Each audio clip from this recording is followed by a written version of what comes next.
ഇപ്പോൾ കണ്ണൂരിൽ നിന്ന് സന്തോഷ് ചേരുന്നു. സന്തോഷ്, ഞങ്ങൾക്ക് അറിയേണ്ടത് കണ്ണൂരിലെ ഒരു സാഹചര്യം എങ്ങനെയാണ്? ചിലരൊക്കെ പറയുന്നത്, സർവേയിലൊക്കെ പറയുന്നത് ഒന്നും പറയാൻ പറ്റില്ല, ബലാബലമാണ് എന്നുള്ളതാണ്. പക്ഷേ നമുക്ക് കിട്ടുന്ന ഒരു അറിവ് വെച്ച് ഇടതുപക്ഷത്തിന് നല്ല മുൻതൂക്കം കണ്ണൂർ മണ്ഡലത്തിലുണ്ട്.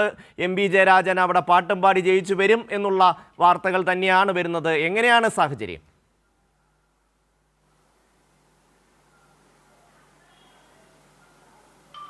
ഈ ഇഞ്ചോടിഞ്ച് പോരാട്ടം നടന്ന മണ്ഡലമാണ് കണ്ണൂർ. ശക്തമായ മത്സരം തന്നെയാണ് നടന്നത്. കണ്ണൂർ ലോക്സഭാ മണ്ഡലത്തിൻ്റെ ഒരു പ്രത്യേകത, ഇരു മുന്നണികളെയും മാറി മാറി വിജയിപ്പിച്ച ചരിത്രമുള്ള ഒരു ലോക്സഭാ മണ്ഡലമാണ്.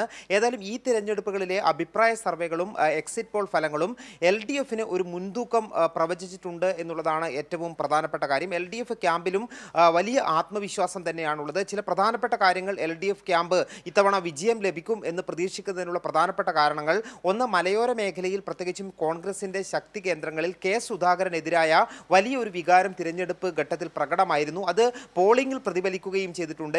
ഈ രണ്ട് സ്ഥലങ്ങളിൽ, അതായത് നിലവിൽ UDFന് സ്വാധീനമുള്ള പേരാവൂരിലും ഇരിക്കൂർ നിയോജക മണ്ഡലങ്ങളിൽ പോളിംഗ് ശതമാനം കുറവായിരുന്നു. ഈ ഒരു സാഹചര്യം നിലനിൽക്കുന്നുണ്ട്.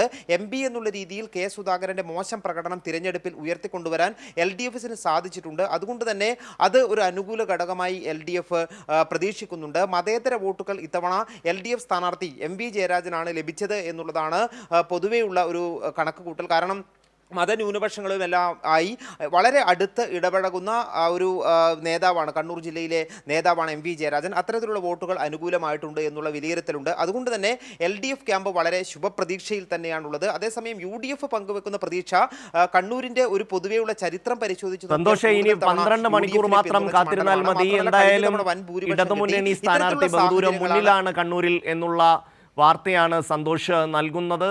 അതുപോലെ തന്നെ ക്ലോസ് ഫൈറ്റ്, ടൈറ്റ് ഫൈറ്റ് ഒക്കെ ഉണ്ടായിരുന്നു, പക്ഷേ മുൻതൂക്കം ഇടതുമുന്നണിക്കാണ് എന്ന് സന്തോഷ് പറയുന്നു.